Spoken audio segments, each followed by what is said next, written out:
The snow had fallen in soft sheets that morning, cloaking the city in stillness. I had taken my time, getting ready, smoothing down my silver hair, pinning on the cameo brooch Kieran gave me on our 25th anniversary. I'd worn a navy wool coat and my low-heeled leather boots, the ones I saved for days that mean something.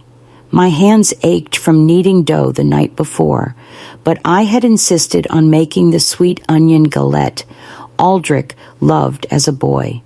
"It's not Christmas without Mom's galette," he used to say. Used to. When I pulled into their driveway, the porch lights were already glowing yellow against the pale blue dusk. I could see the outline of guests inside silhouettes moving through their perfectly curated rooms. Through the window, I glimpsed the garland-wrapped banister and the long mahogany table set with crystal and silver. I smiled despite myself, hoping maybe this year would feel a little less like performance and more like belonging. I balanced the warm pie dish in one hand, a small box wrapped in gold paper for my grandson Jude in the other. Mered opened the door before I could knock. She looked radiant, as always, hair swept up in a soft chignon, a cashmere dress the color of Merlot. Her smile didn't quite reach her eyes. "Oh," she said, blinking. "Zephyra. We weren't expecting you just yet. I'm right on time," I replied, holding up the pie. She hesitated, then stepped aside. "Of course. Come in." The warmth of the house hit me like a wall. Laughter bubbled from the dining room. I followed the sound, pausing when I reached the entryway. 9 chairs surrounded the long table, name cards tucked into folded napkins. Aldrich's father's place, once sacred, was now filled by Mered's cousin, a man I'd never met. There was no chair for me, not even a folding one. I looked at Aldrich. He was pouring wine, too busy to notice me, standing there with my coat still on. I cleared my throat. Where should I sit? Mered turned her tone, almost apologetic. "There's no seat for you." I didn't say a word. I placed the galette gently on the buffet and walked back into the cold. The door closed behind me without a sound. By the time I reached my car, I couldn't tell if the heat in my chest was grief or fury. The snow had fallen in soft sheets that morning, cloaking the city in stillness. I had taken my time, getting ready, smoothing down my silver hair, pinning on the cameo brooch Kieran gave me on our 25th anniversary. I'd worn a navy wool coat and my low-heeled leather boots, the ones I saved for days that mean something. My hands ached from kneading dough the night before, but I had insisted on making the sweet onion galette Aldrich loved as a boy. "It's not Christmas without Mom's galette," he used to say. Used to. When I pulled into their driveway, the porch lights were already glowing yellow against the pale blue dusk. I could see the outline of guests, inside silhouettes, moving through their perfectly curated rooms. Through the window, I glimpsed the garland-wrapped banister and the long mahogany table set with crystal and silver. I smiled, despite myself, hoping maybe this year would feel a little less like performance and more like belonging. I balanced the warm pie dish in one hand, a small box wrapped in gold paper for my grandson Jude in the other. Mered opened the door before I could knock. She looked radiant, as always, hair swept up in a soft chignon, a cashmere dress the color of Merlot. Her smile didn't quite reach her eyes. "Oh," she said, blinking. "Zephyra. We weren't expecting you just yet." "I'm right on time," I replied, holding up the pie. She hesitated, then stepped aside. "Of course. Come in." The warmth of the house hit me like a wall. Laughter bubbled from the dining room. I followed the sound, pausing when I reached the entryway. 9 chairs surrounded the long table. Name cards tucked into folded napkins. Aldrich's father's place, once sacred, was now filled by Mered's cousin, a man I'd never met. There was no chair for me, not even a folding one. I looked at Aldrich. He was pouring wine, too busy to notice me standing there with my coat still on. I cleared my throat. Where should I sit? Mered turned her tone almost apologetic. There's no seat for you. I didn't say a word. I placed the galette gently on the buffet and walked back into the cold. The door closed behind me without a sound. By the time I reached my car, I couldn't tell if the heat in my chest was grief or fury. I didn't take off my coat right away when I got inside. I just stood there in the hallway, listening to the quiet hum of the old refrigerator and the slow tick of the mantel clock.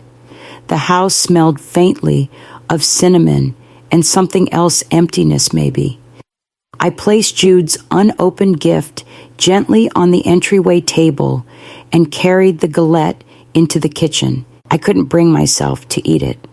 I poured a small glass of wine and sat down at my desk, the oak one Kieran had refinished for me during our first year in this house. The lamp cast a warm circle across the surface, illuminating the familiar stack of unopened letters, a faded photo of Aldrich at his law school graduation, and my old laptop. I hadn't opened my estate files in over 2 years. There hadn't been a reason. I was done with contracts, done with spreadsheets and signatures.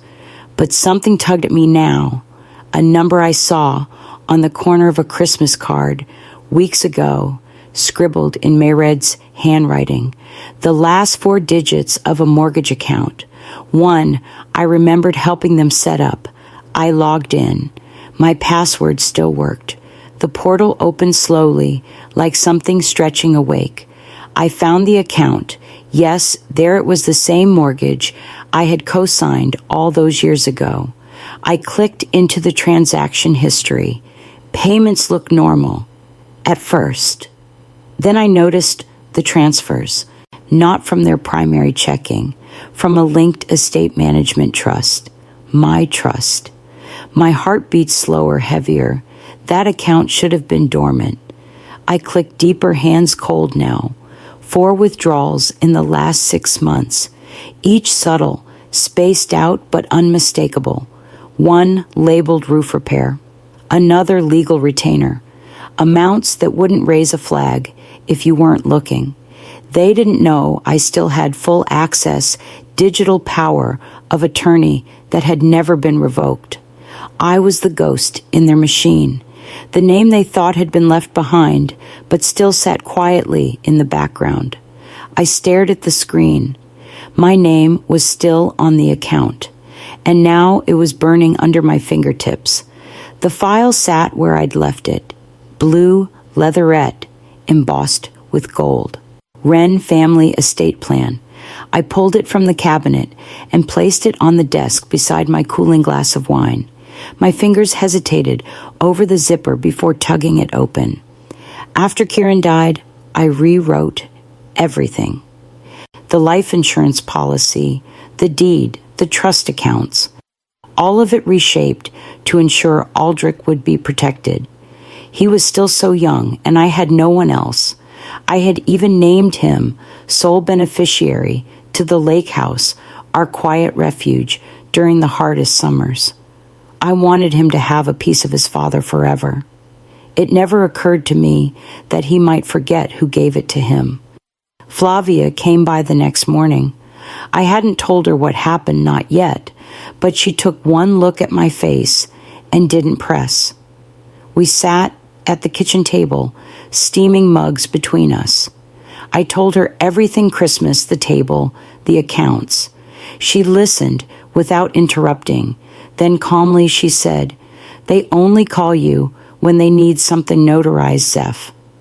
It wasn't said with malice, just clarity. She never liked me, I said finally. Mered, I've known it from the start. She tolerates you, Flavia corrected.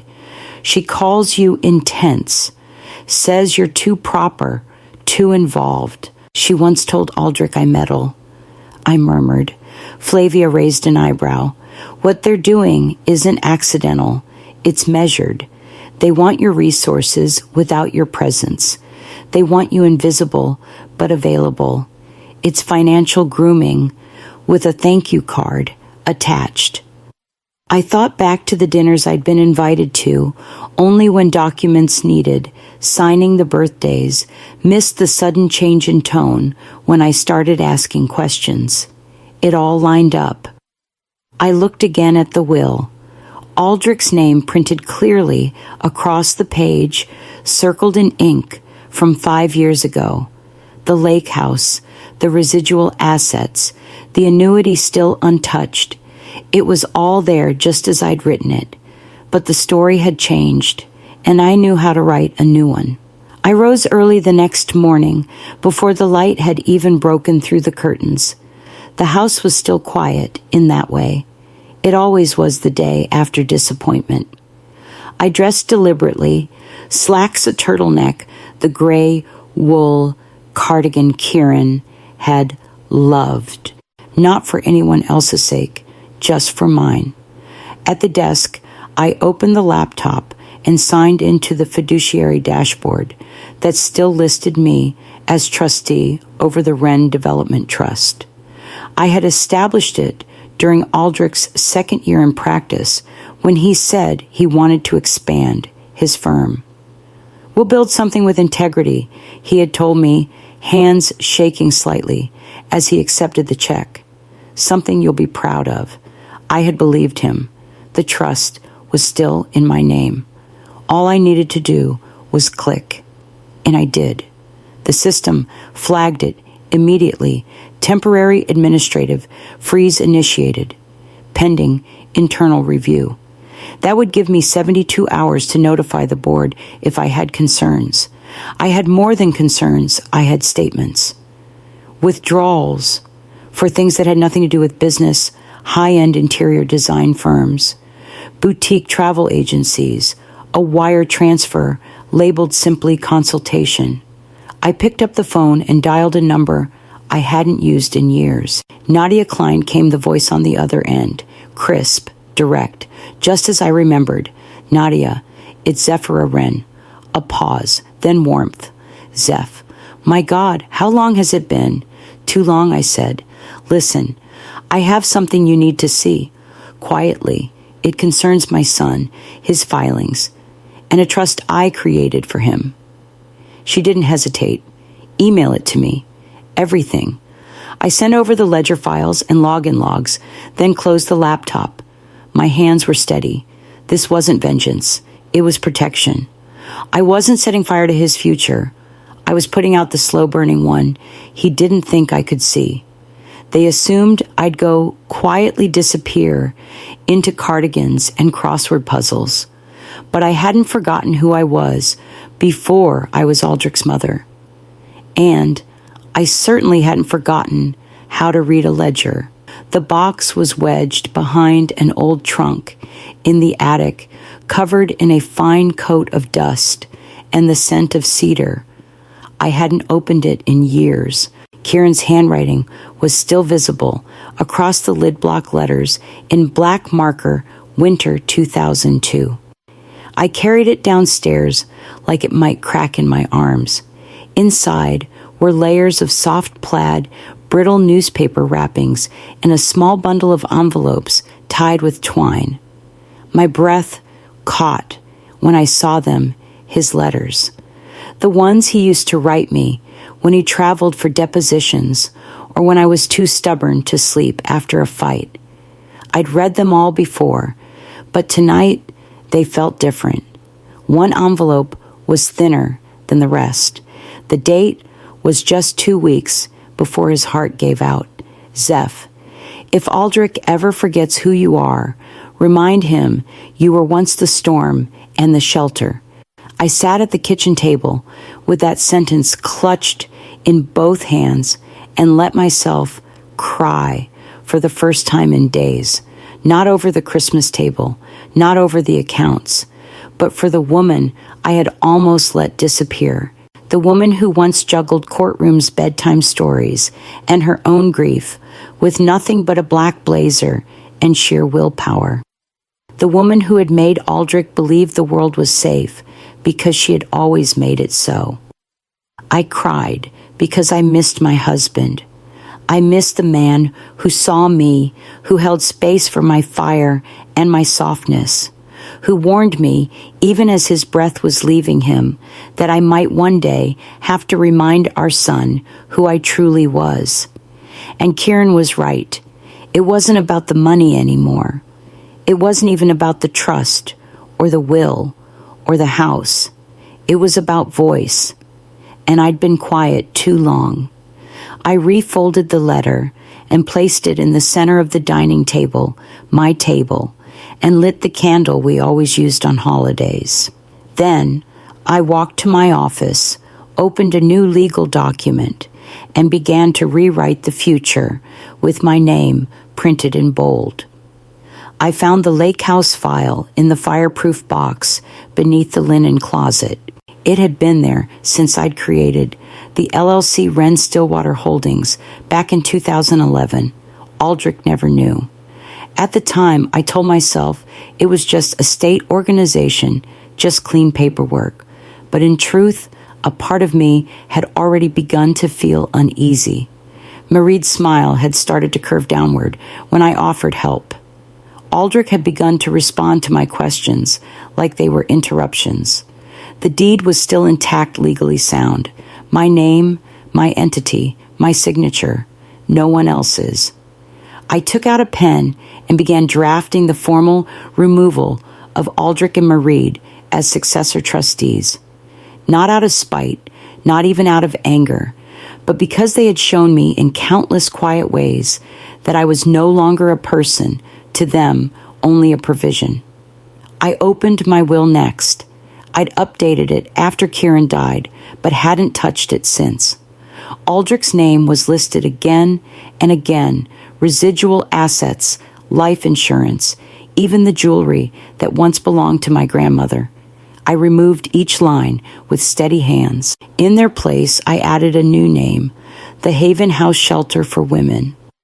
I had volunteered there for a short season after retirement filing grant paperwork and helping women reclaim their identities after years of being erased. It seemed right that what I left behind would go toward rebuilding someone else's voice. When I was done, I printed everything on thick ivory stock. Flavia came over that afternoon to witness the signing. She sat across from me at the kitchen table, her eyes scanning the final pages. When she got to the new beneficiary clause, she set the papers down and reached for my hand. "They've lost more than they know," she said softly. I nodded, but said nothing. I wasn't doing this to punish them. I was doing it to free myself. The signatures dried quickly.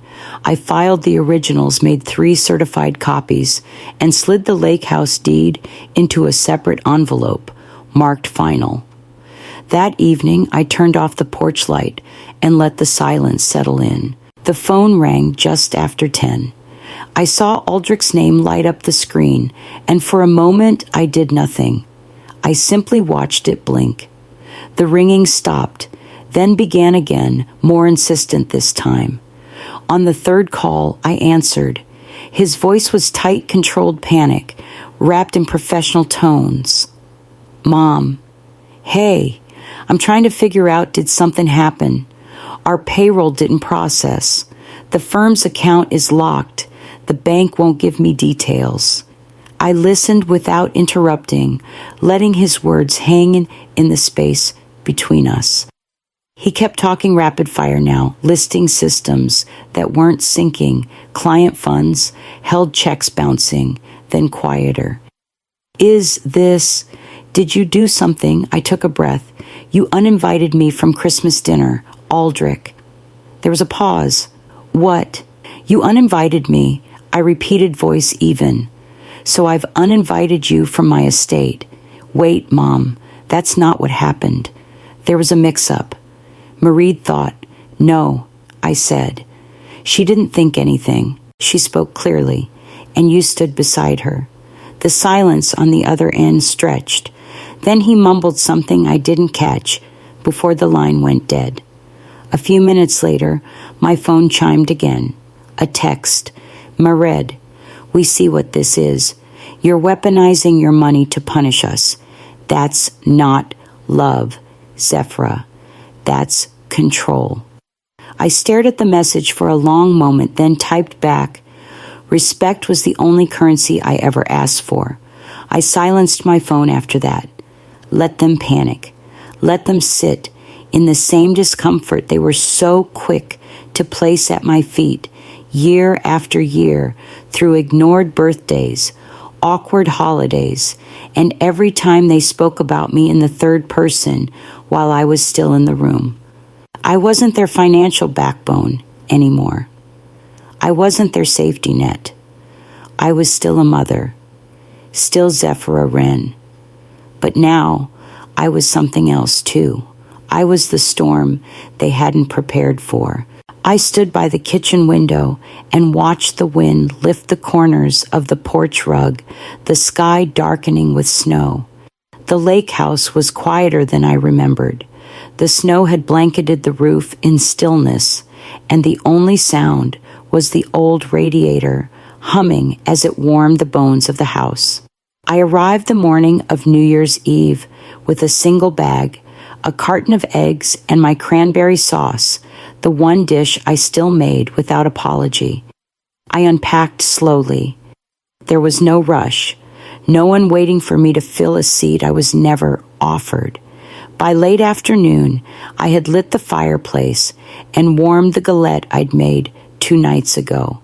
I plated the cranberry sauce on my mother's china and set it beside a folded linen napkin and a glass of white wine. 1 plate, 1 chair, 1 candle. I lit the candle for Kieran, the same way I did every New Year's since he passed.